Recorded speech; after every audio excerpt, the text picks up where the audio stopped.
Go make a what? Go make another spaghetti meatball. Be making a spaghetti meatball for your lady tonight. Go yourself. Hey there, it's Guy Hutchinson. This is Pointless Nostalgic. We're taking a look at some of the weirder moments in the history of MasterChef, and this is a show that's got a lot of weird ones. We're going to kick it off with this one. This was an episode where they brought in a bunch of produce mongers, I think they call them, fishermen. They brought in people that put the food in the places where you'd go get it. So they'd get the food from where it was, put it in the supermarket, whatever. They put all of these people in a room and they fed them. The MasterChef candidates had to cook a meal for them. All of this totally normal, but for reasons I cannot understand, they made all of them dress like a couple, like they were wearing matching outfits, like twins in a Double Mint commercial. So you had two guys that are butchers, just like co-workers, and Gordon's like, same outfit. Let's take a look. It starts out normal, but it gets weird. Butchers. Yes.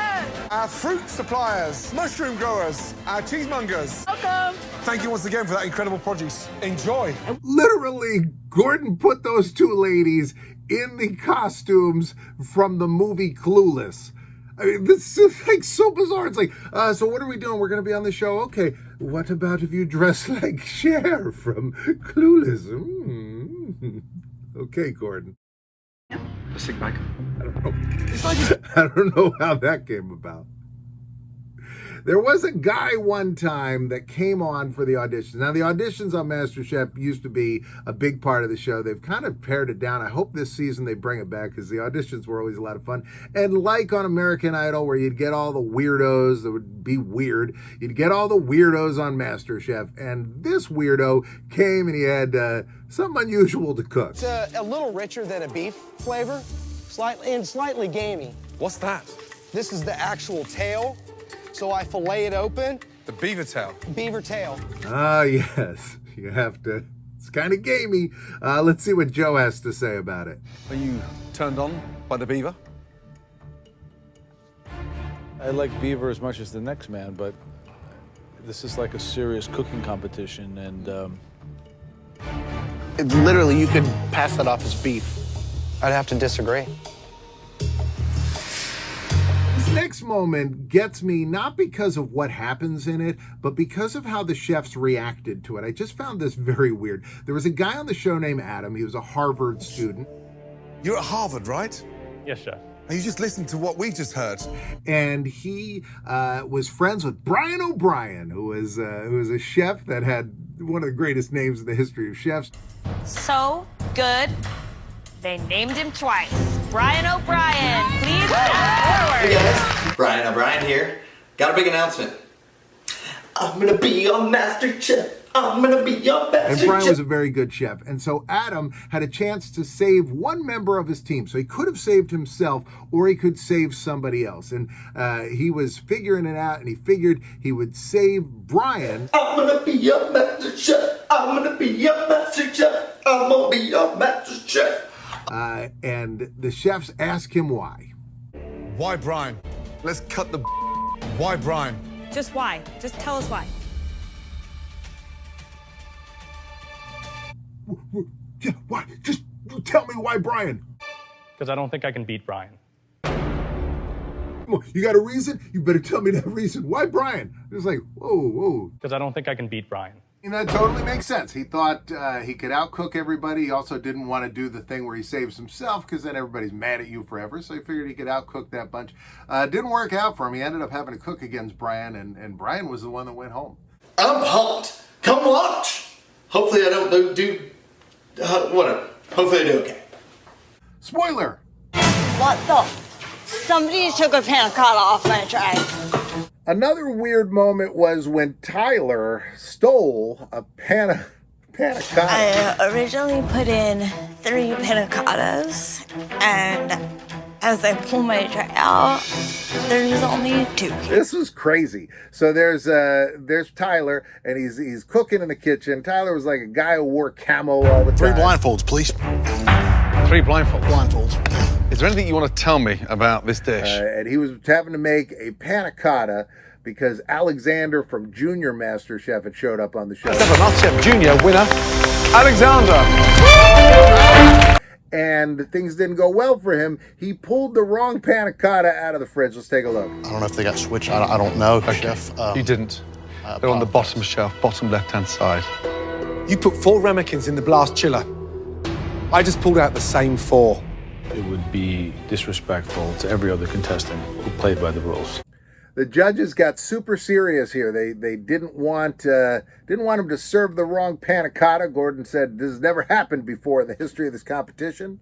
Someone has brought us a dish that they did not cook. So in the end, Tyler apologizes and Tyler is sent home. I am so sorry, but your journey is going to end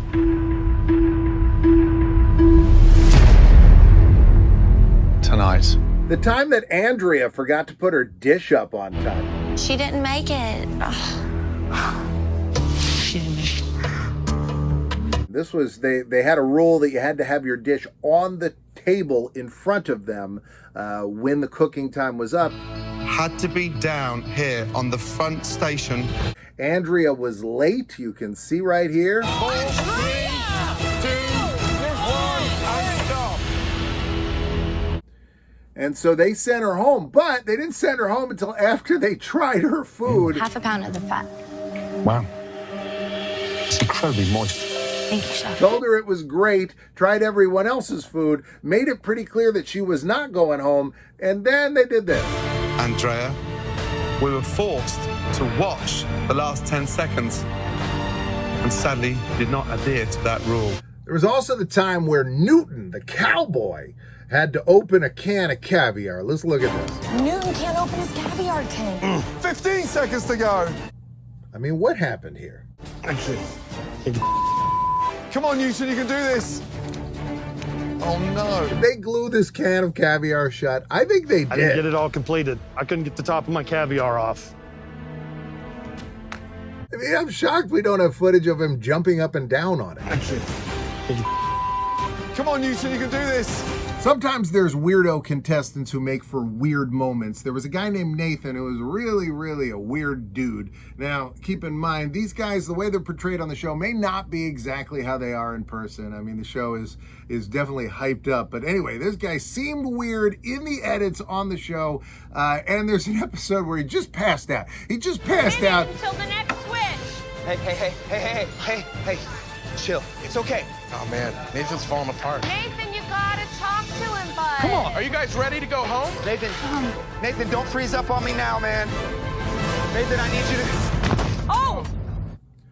So, what is the weirdest moment in the history of MasterChef? The almighty coconut. Is when Gordon Ramsay took a coconut and showed it to everyone. Starring the beautiful coconut. I'm so excited, it's coconut. Behold my coconut. Are you looking at the coconut? What is he doing with this coconut? I mean, if he hit Jimmy Snuka in the head with the coconut after unveiling it, this would be the greatest moment in the history of MasterChef. Sir, no sir. All right, that's all I got time for. Right now, box going to pop up here, also one over here. You got to choose one, and I'll see you next time. Either box. Either box you want. Come back tomorrow, by the way. New video, 2 p.m. Eastern time, every single day. A lot of nostalgia for you. Blah, blah, blah.